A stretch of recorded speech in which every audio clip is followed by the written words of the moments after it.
Thanks for joining us tonight. I'm Jennifer Meckles. And I'm Kyle Clark. The landlord, called an out-of-state slumlord by Aurora's mayor, has now agreed to give up control of one of the apartment complexes where a Venezuelan gang has been active. This development was first reported by our partners at the Denver Gazette.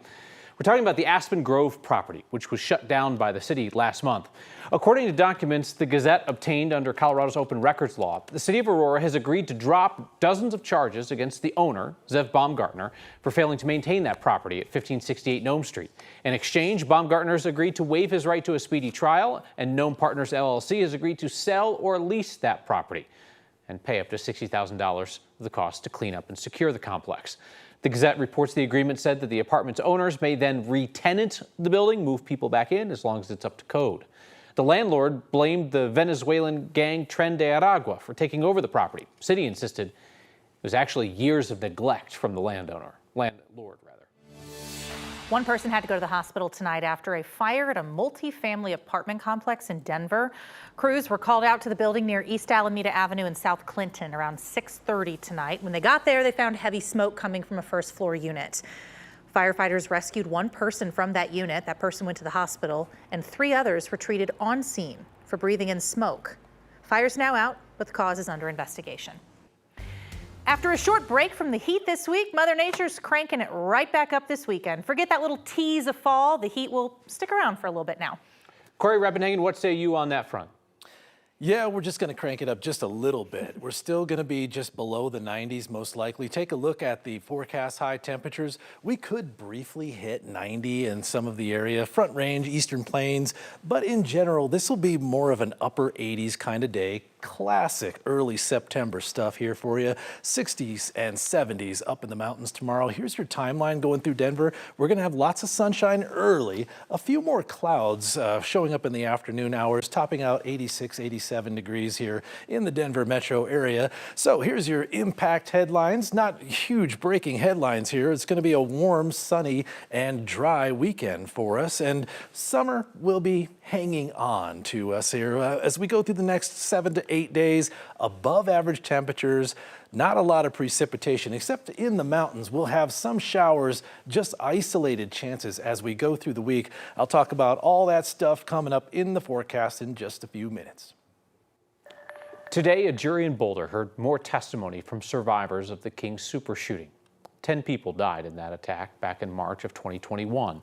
Prosecutors say more than a dozen other people were in the direct line of fire that day.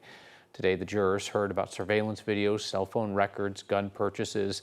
That was broken up by first-hand accounts from people whose lives were in danger. Authorities say more than 100 people were in the store when the gunman began shooting. Among those running for their lives was Elan Rishakti.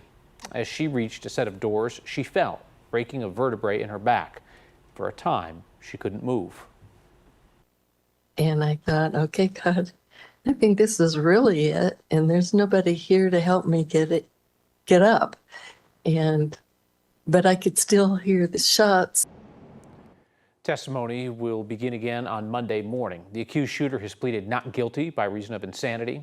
That trial is expected to last 3 weeks. Our 9 News Investigates team will have updates from the courtroom as the trial continues day by day, and you can get that information by downloading our free news app in the Google Play and Apple stores. The former owners of the Return to Nature funeral home in Penrose could spend 15 years in prison. John and Carrie Halford are accused of improperly storing nearly 200 decomposing bodies in their former funeral home. This was from 2019 to 2023.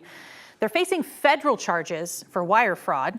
Families of victims met with prosecutors today. They said the feds are talking about a 15-year plea deal with the suspects. Could be a few weeks still before that's finalized and filed in court. The Halfords were also facing state charges and offered a deal on those. That could mean 20 years in prison for John, 15 for Carrie. They have a few more weeks to decide if they want to accept that. There's a stall in the case today of a mother from Colorado who's fighting extradition back to the States where she's accused of killing her 2 children. Kimberly Singler faces multiple counts after 2 of her kids were found dead in her house in Colorado Springs last December. She's currently in custody in the UK. Just before her attorney finished closing statements today, the prosecution chimed in saying they've received some new information that contradicts the defense's case. Both sides agreed they needed time, more time, deciding to push back the case until this December. Singler will remain in prison in London until then.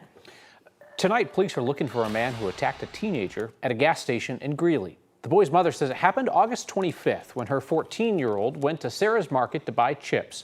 Surveillance video captures two men approaching her son. Some words are exchanged. The teenager ends up pressed against a cooler. He lifted my son up out of his shoes by his throat. I've seen the video once. You can see his feet come out of his shoes. And then you'll see they just drop to the floor. That's because my son knocked him out. So my son saved his own life that day. Greeley police have arrested one man seen in the video, 43-year-old Stanley Fancy. He's facing assault, harassment, and child abuse charges. Police are still searching for this man, or pardon me, that man that you see there. If you recognize him, you're asked to call Greeley police. Tonight, the Boulder Police Department has a new police chief. Boulder City Manager announced today Stephen Redfern will be now filling that position, effective immediately. He's been a member of Boulder Police for 3 years, served as the interim chief since January, so this is kind of just a formalization, if you will. He previously spent 25 years in policing-related public service, including time as a dispatcher during the shooting at Columbine and in leadership roles for Aurora Police during both the theater shooting and the Elijah McClain case. Hype around CU-Nebraska rivalry's been building up all week this week. Now we got the game less than 24 hours away, so 9 News reporter Rhea Jha is up in Boulder on Pearl Street. And Rhea, you've been talking with people about whether this rivalry is still as heated as it once was. Yeah, Kyle and Jetty, it's actually pretty calm out here, but that's because people are saying this rivalry is very much alive. People aren't out on Pearl Street because everyone is gearing up for the game.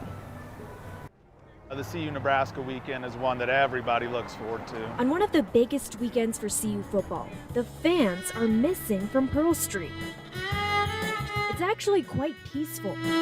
Yeah, it doesn't feel like a game day because everybody's either heading out or making plans to watch it on TV tomorrow. They're prepping. Mike Caudry says the fans are on their way to Lincoln and gearing up. I've been here for the last 6 or 7 years.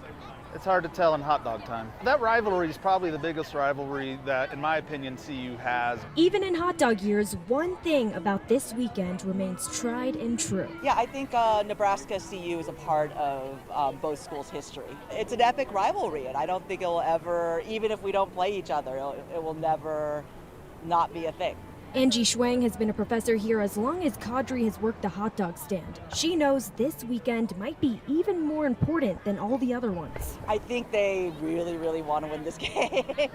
We like to seal it off with a big win. It's the last game CU will play against Nebraska.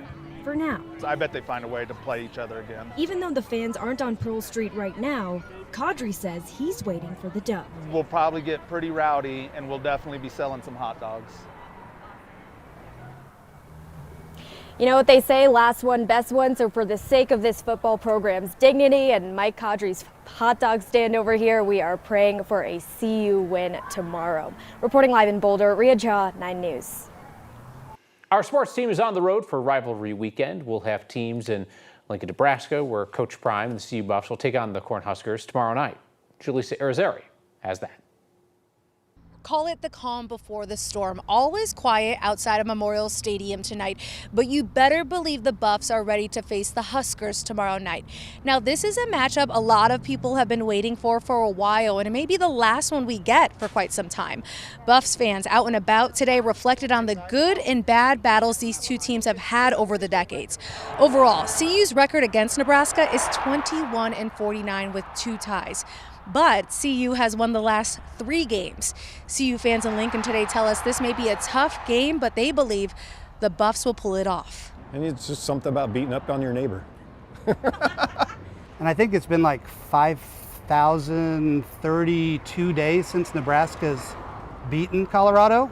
We know CU fans travel well for this game, and we saw quite a few out and about today. The Alumni Association expects about 1,000 people at their tailgate tomorrow. Reporting in Lincoln, Julissa Arizari, 9 News.